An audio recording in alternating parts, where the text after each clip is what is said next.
उन्होंने बेनती हमारा इसके सिर से लेकर पैरों तक किसी जगह खाली नहीं है जहां इसके चोटों के निशान ना हो।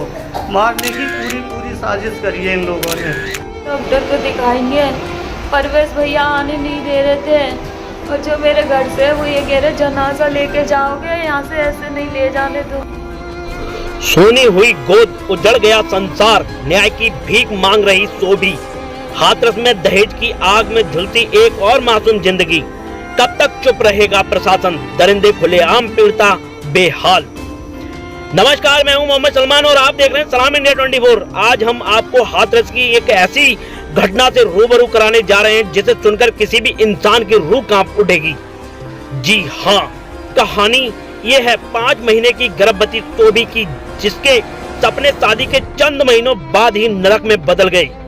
दहेज की भूख और हैवानियत का ऐसा मंजर जिसे सोचकर ही सिहरन पैदा होती है।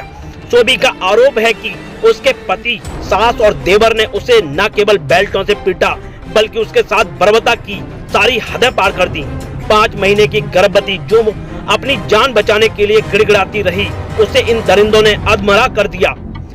क्या एक महिला की जिंदगी की कीमत सिर्फ ऑटो और चंद रुपयों के दहेज से आंकी जाएगी? सोभी के जेठ, जो खुद को कानून से ऊपर समझते हैं, खुलेआम धमकी दे रहे हैं कि ऊपर तक 60 गांठ है, इसे मार दो, दूसरी शादी कर लेंगे। सोभी कहती है, मेरे शरीर पर लगे जख्म तो भर जाएंगे, लेकिन वो बच्चा जो अब इस दुनिया में नहीं रहा, उसका जिम्मेदार कौन है? मैं आज इंसाफ के लिए पुलिस प्रशासन की चौखट पर खड़ी हूँ। अगर मुझे न्याय नहीं मिला तो मेरी मौत का जिम्मेदार ये प्रशासन और वह दरिंदे होंगे। हम अपील करते हैं हाथरस गेट पुलिस से, हमारी मांग है इस मामले को गंभीरता से लें, अपराधियों के खिलाफ तत्काल एफआईआर दर्ज हो और उस अपराधी जेठ को सलाखों के पीछे भेजा जाए जो आज भी बेखौफ घूम रहा है। सलाम इंडिया 24 सोभी के साथ खड़ा है और हम तब तक चुप नहीं बैठेंगे जब तक उसे इंसाफ नहीं मिल जाता।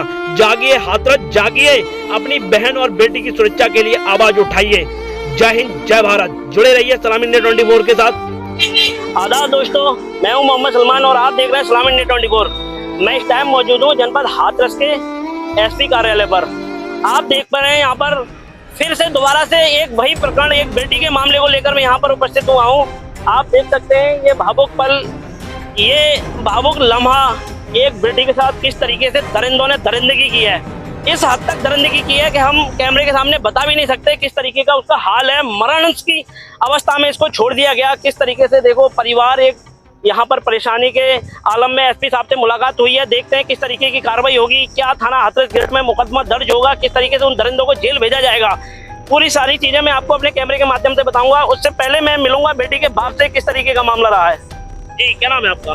नाम मेरा नबी हसन है। नबी हसन जी, कहाँ के निवासी हैं आप? मैं हाथरस का निवासी हूँ, नगला तुंदला पत्थरवाली रोड हाथरस। क्या कुछ हुआ ये है कि मेरी बेटी, मैंने शादी करी है, मैंने अपनी बेटी की सादाबाद व्यापारी मोहल्ले में चुन्ना के बेटे के पप्पू के लिए।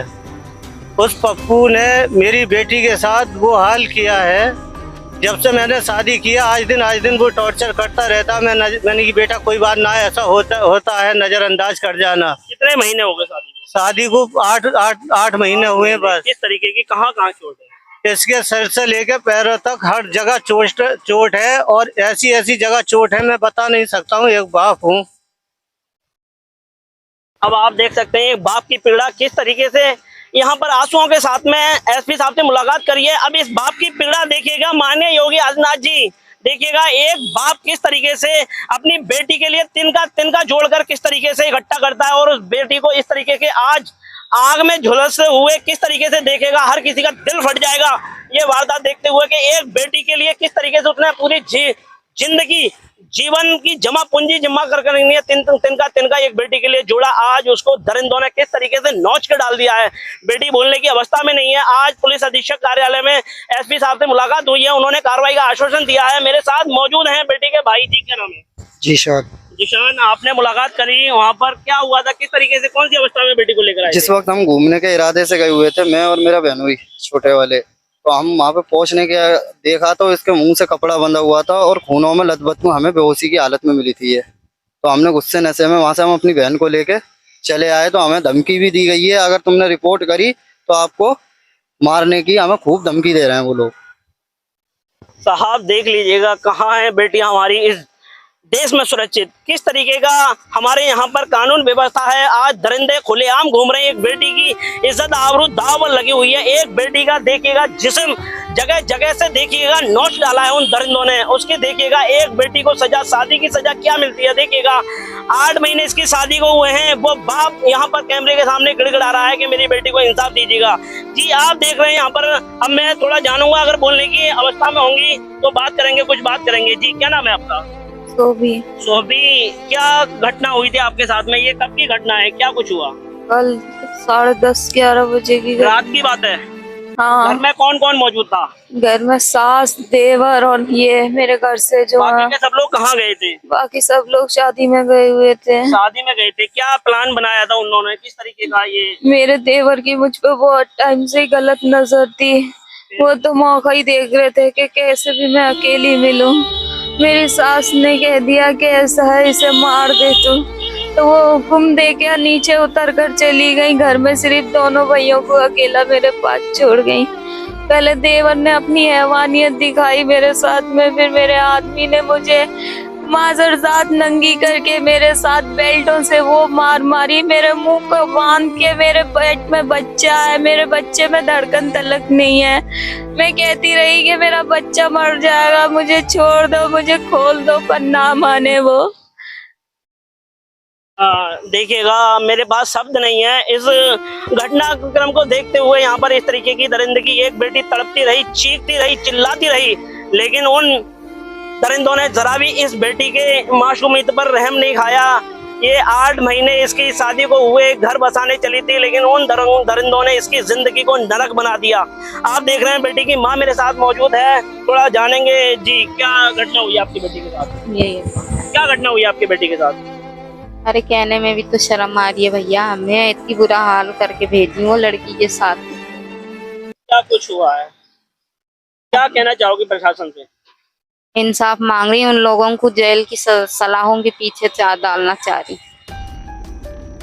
देखिएगा यहाँ के प्रशासन से मैं अपने सलाम इंडिया 24 चैनल के माध्यम से गुजारिश करूंगा और मैं निवेदन करूंगा, ऐसे दरिंदों को सख्त से सख्त कानूनी कार्रवाई में लाया जाए और उनको ऐसी सजा दी जाए जैसे कि उनको याद रहे कि एक बेटी के साथ में किस तरीके से दरिंदगी की जाती है। उनको बता दीजिएगा एक महिला के साथ में किस तरीके से दरिंदगी की जाती है। उनकी हैवानियत इस तरीके से सर चढ़ गई है कि कुछ कह नहीं सकते, बेटी शब्दों में बयां नहीं कर सकती। वो इतनी डरी हुई और भुजी हुई है कि अपने घर में भी उसको डर लग रहा है, वो लोगों को देखकर डर रही है। उन्होंने इस तरीके का उसके साथ हैवानियत की है। रात के अंधेरे में, रात के 10:30 बज रहे थे और लड़की घर पे अकेली थी, उसी के कोई और नहीं था मारने वाला, उसका पति, वो उसका देवर और उसकी सास।